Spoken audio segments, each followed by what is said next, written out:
Hello beautifuls, this is Aromie here and welcome back to Lucid9. We are here, broken because of Akira attacking us. Because she got too into the scene. I touched my arm for a moment. The pain subsided, probably just overstretched slightly. Nah, I should be fine. It's nothing compared to what Mickey's made me do before. Did I hurt you? I'm really sorry, Yama. It's fine, really. Are you sure? It's unsettling to see Akira so meek. I glanced at the club president and raised an eyebrow. She seems to understand. Well, let's try some basic exercises before our next scenario. Stanislavski's magic if, everyone. Okay. I don't even know if I pronounced that right. The rest of the club time is spent in playing around with different objects, pretending that pencils are bombs, chairs are clouds, and desks are shields. It's amazingly refreshing. I'd almost forgotten how fun it was to just put everything aside and enter a completely different world. Even when the club's been dismissed, I feel a sense of lightness that I haven't felt in a long time. Hey, Loot! Akira pops up next to me, now returned to her cheery self. Hey! Where are you headed? Home? Don't you live in the dorms? I live in the world, therefore anywhere I go is my home. Bizarre as always, the only thing I've grown to understand about this girl is that I'll never understand her. Right, seriously, where are you going? Come to think of it, I have no clue what I'm doing here. Catch you later, Luke. See you later. And without any further explanation, she skips away. That's not good. You shouldn't grow feelings for me because you're best friends with Ryui. And Ryui, you know her feelings about me. That's not good. I shrug off my confusion, accepting it as a norm when one speaks with Akira, and head back to my apartment. Except something stops me at the entrance. By this time, all the students are living it up in town or doing nobody knows what in the school rec center. Nobody just hangs around the entrance. For most, the barred gates and curfew are just another sign of the restrictions instituted by helicopter parents. But beneath the shade of a tree in a far corner, I catch sight of two figures, facing each other with hands on hips. I inch forward. The figures are none other than Mizaki and Ryui, immersed in conversation. Must you keep ignoring me, Ryui? Because you've been gone for 4 years, Mizaki. We didn't know where you went or even why you had to leave. All these years, Yama and I were left in the dark. For all we knew, you could have been dead. How can you expect us to act like you never left? I still don't understand how Yama can be so forgiving after he almost... You know what? I'm tired of this. Just don't ever speak to me again, Mizaki.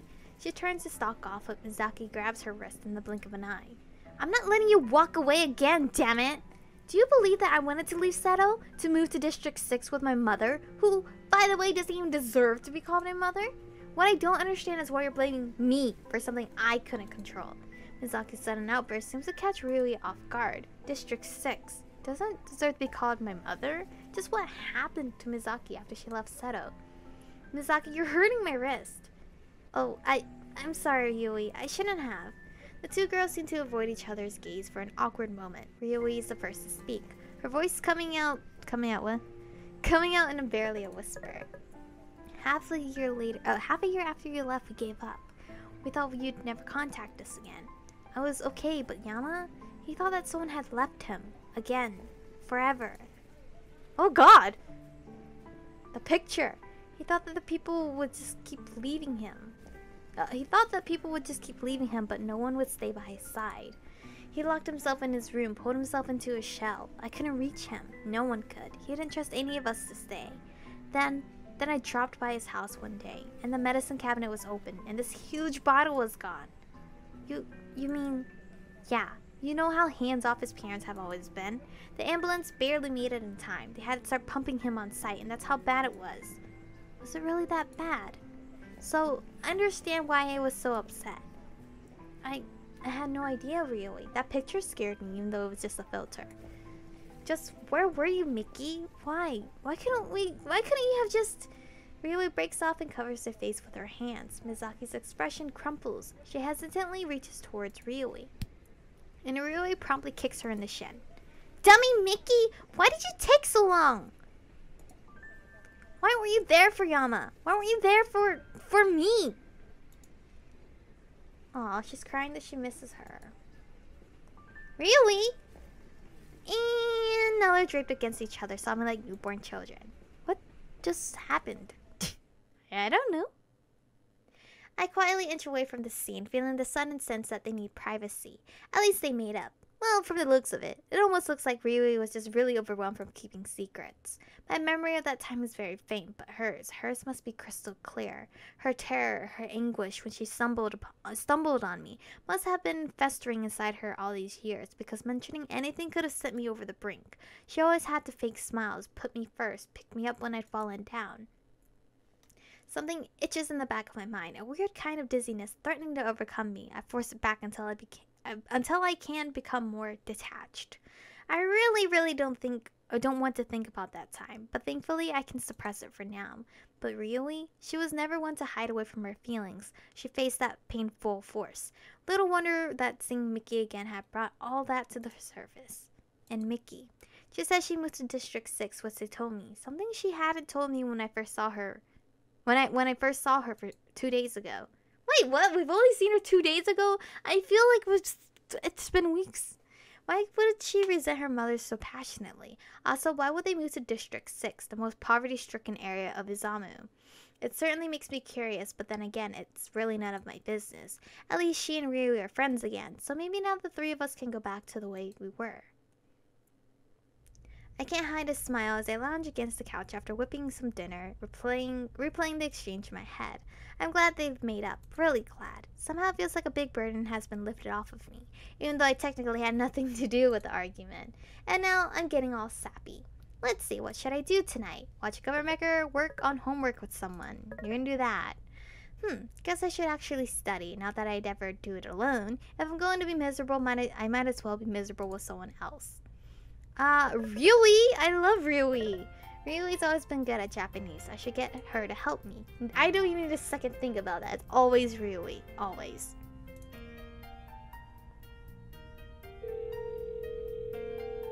She's gonna pick up. Yama? Hey! Did you get away from Masato?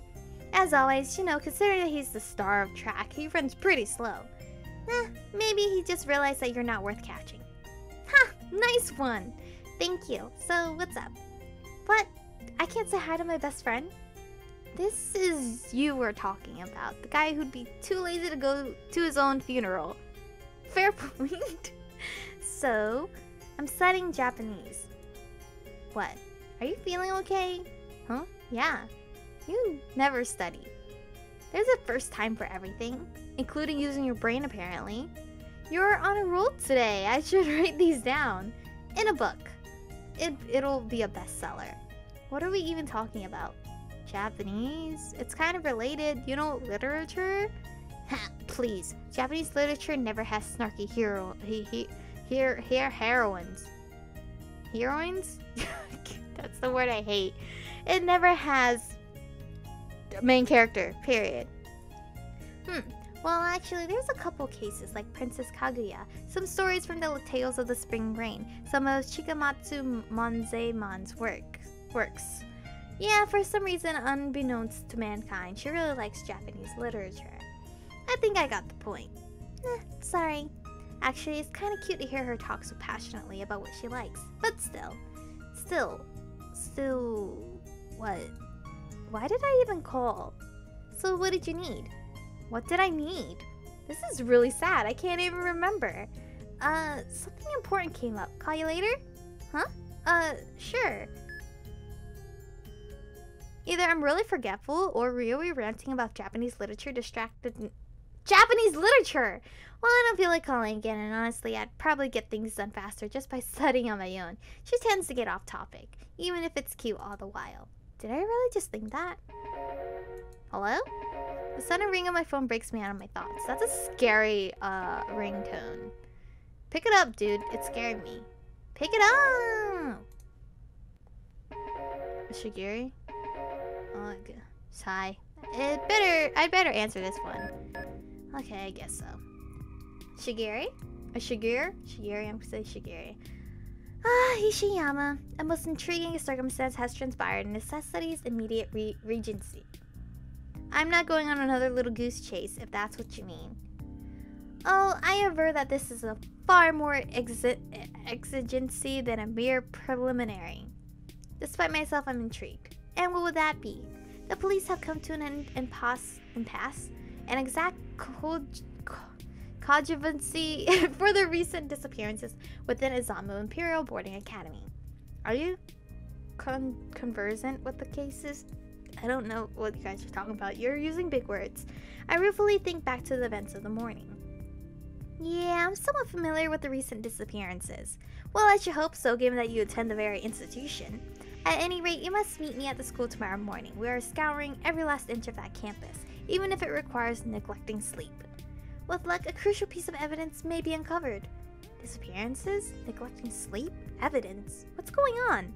So, we're searching the academy for a lead on the recent disappearances. That is what I previously adverted. Are you deaf or merely improficient of fathoming such elementary conceptualizations with your tawdry intellectuality?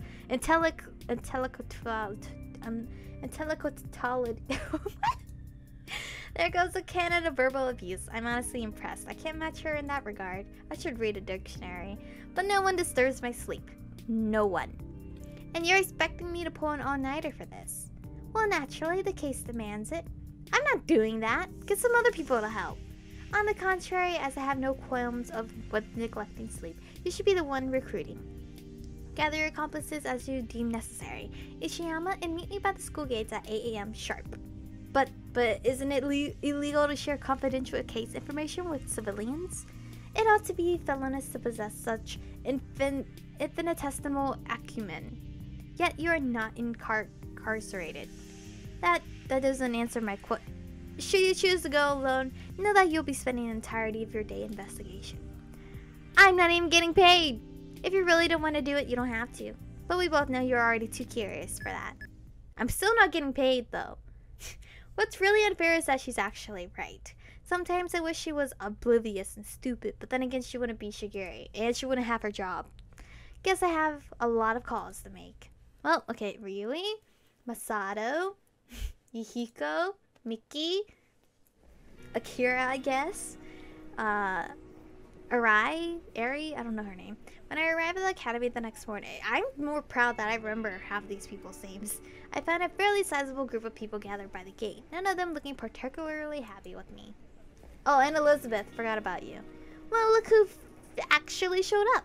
Elizabeth's definitely the angriest. I probably shouldn't have pulled the blackmail card to get her here, but at the same time, I need as many people as I can get. You thought I would? I wouldn't? Honestly, no. I was the guy who organized this. Why wouldn't I show up? Once an irresponsible person, always an irresponsible person. Would you like some pepper with that salt? I'm just telling him how to improve. Sure you are. You haven't said a single constructive thing. Does he deserve it? He doesn't bloody take anything seriously. Has he ever excelled? Ever? Is this still about that stupid project from last year? It wasn't stupid. Clearly you don't have the brains to understand. Hey, lay off of her! Oh, does Masato like Ryui? Uh-oh. Guys, can we just stay out of this, Yihiko? Look, Elizabeth, I've tried to just ignore you. I thought you've improved because Yama stopped talking about you. But you're too stubborn to think you might be wrong. You know nothing about me. Stop shooting off your mouth like an ignorant. You come here and say that to me. Oh, he's so cute protecting Ryui. Your boss need to let loose. For ya spill 'em. Done what you done, eh? What? For a second, I found myself double checking whether that was indeed Mizaki Kazihaya who just spoke. Judging from the fact that everyone else looks just as bewildered as me, the answer is a resounding yes. The commotion immediately comes to a halt. Masato is seemingly the only person who actually registered what Mizaki just said. She's right. Ain't no use in us arguing. Well, alright then. Guess that's one way to defuse an angry Masato. What makes it a little scary was how easily Mizaki could do so. Elizabeth and Ryui turn away in a huff, but they stay silent. I'm not completely sure whether it's out of respect for Mizaki or they simply don't have the energy to keep arguing. Well, this is getting off to a great start. It appears you recruit a respectable quantity of potential peons after all, Ishiyama. And now Shigeru's here, which will either fix everything or make matters much, much worse. I'm betting on the latter. Wait, isn't that... Arai or... Eri? I don't know which one it is. What are you doing here? You! I elbow him on the ribs to shut him up. He seems to understand. She is with me, obviously. I, on the other hand, have my own inquiry. By what means have you acquainted yourself with Arai Hiraga? How do I know her? Same school? Remember? And yet you address her with some similitude of fellowship. So do you know... So do you? How do you know her? I hold no obligation to acknowledge inquiries impelled by a marginally competent plebeian. Plebeian? With this kind of affirmation of my hard efforts, she moves into the group, examining each person from head to toe. They only stare back, unsure of how to react. I'm pretty sure she made Arai or Ari, like, put those notes everywhere. Intriguing. Oh, I see. What are you doing? Shigeru only returns to the center of the group without another word. My name is Shigeru Enomoto. I am a freelance detective. Ain't you kinda young for that? I am 26 years of age, you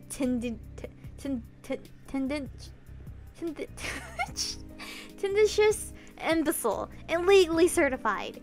She flashes her badge at Masato, who only shrugs. You're 26? Yes. Pray keep yourself from any further counterproductive disruptions. After a moment of silence, during which she takes a deep breath with Arai comfortingly patting her back, she seems to regain control.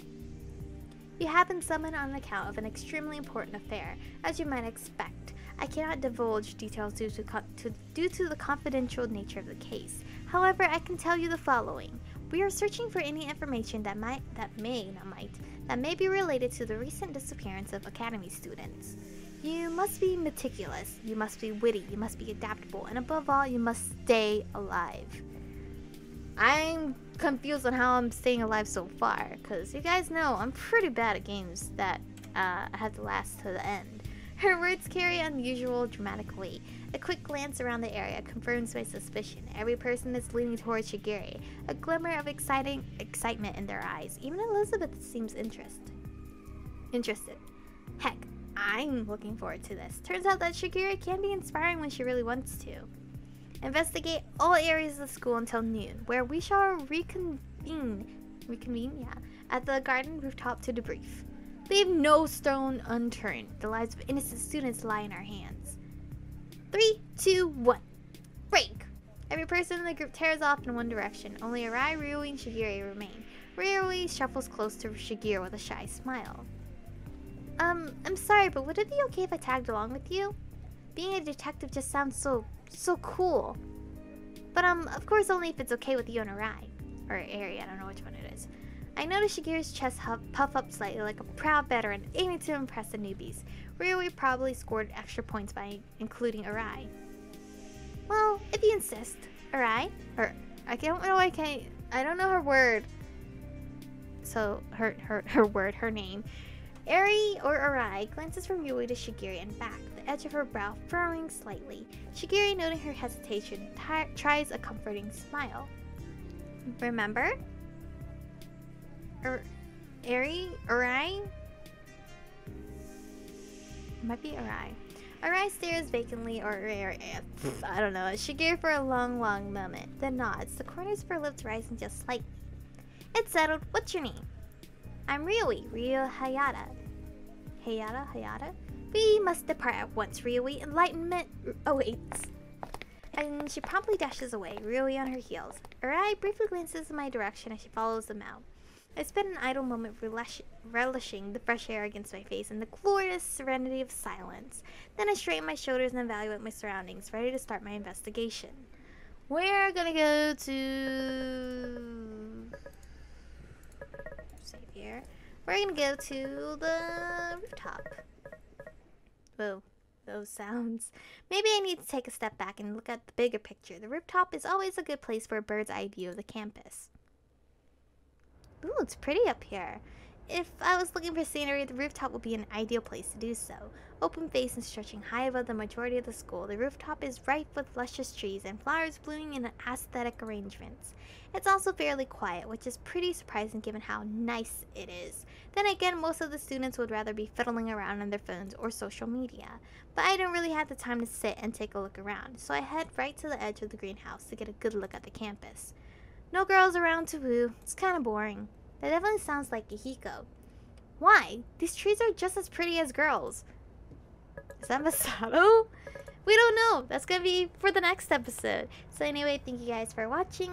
Stay beautiful, and I'll see you guys in the next one.